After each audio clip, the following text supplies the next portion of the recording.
I have no fear whatsoever of anybody or anything.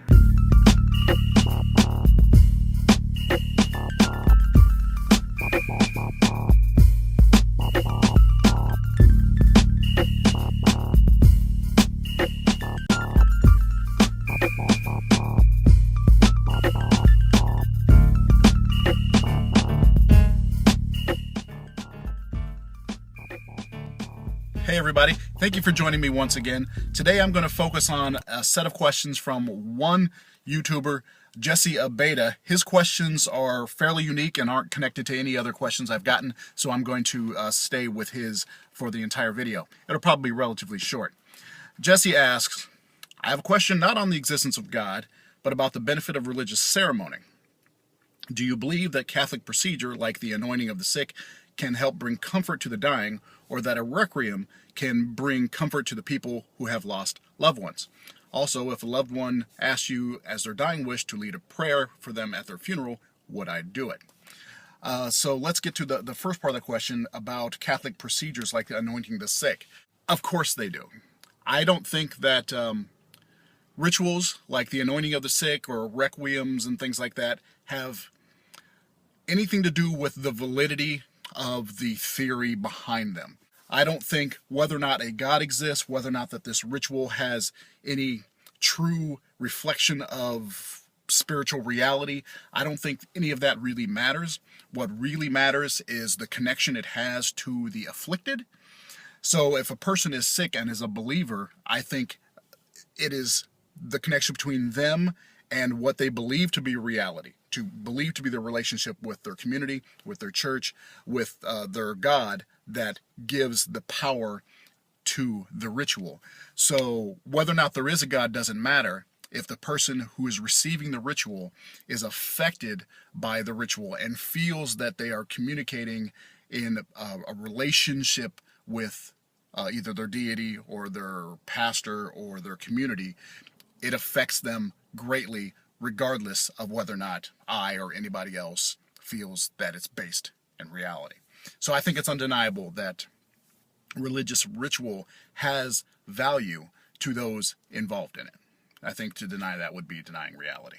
The next part of Jesse's question was, if a loved one, as their dying wish, asked me to lead a prayer for them, would I do so?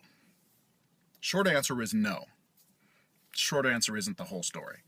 Now, the fact is, everyone I know, everyone who is of any value to me in a relationship, and a lot of people who are of no value to me whatsoever, are completely familiar with my religious opinion. That's because it's part of who I am and it's out there.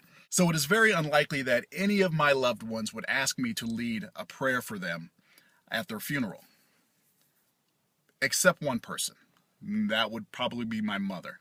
Now, my mother is completely aware of my religious opinion, but she is an eternal optimist. And if anybody in my life were to ask me as their dying wish to lead a prayer for them, it would be her. But I believe no one else would.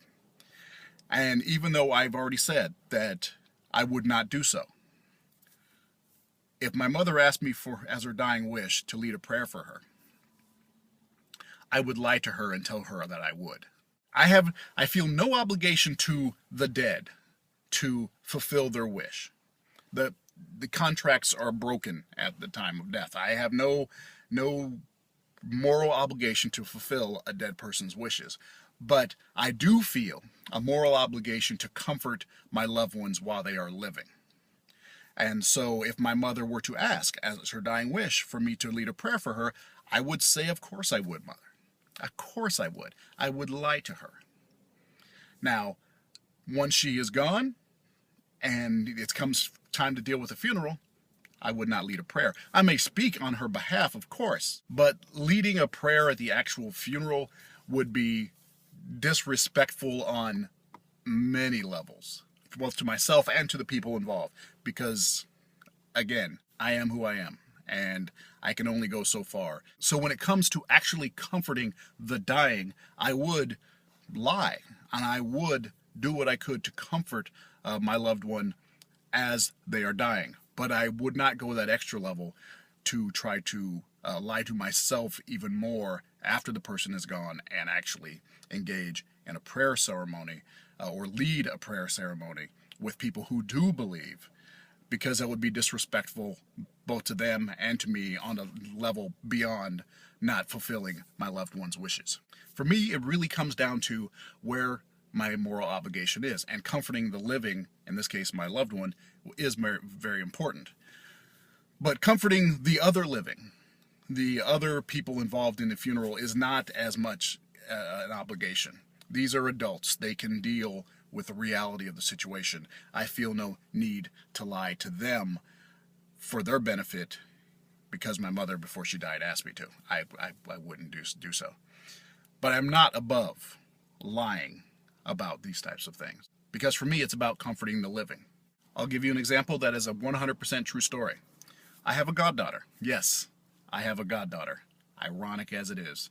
And as of now, she's still of the believing mind. I have no idea where she's going to go in her life when it comes to spiritual belief, but she is at that age where she currently still believes in other realms and life after death and heaven and things like that. Now, currently, she's 11 years old, and she's completely familiar with the fact that I'm not a believer in God or anything spiritual whatsoever. But at the time of this story, she was not aware of my non-spiritual beliefs, and so it comes into to play here.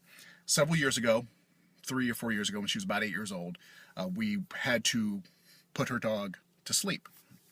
Her dog had gotten very old, and she was suffering, and it was time. And it was tough because she was 8 years old. It's the dog she's had her entire life, and she was very affected by it.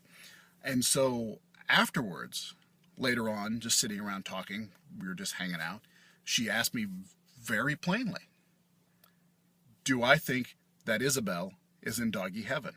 And I looked her right in the eye, and I said, yes, of course she is. Knowing completely that I do not believe in the existence of a heaven, because she's 8 years old. Her dog just died. She doesn't need to hear about my philosophical differences with the concept of a heaven and an afterlife. It's not what she needed. What she needed was someone to tell her that her dog was in a safe place and was happy.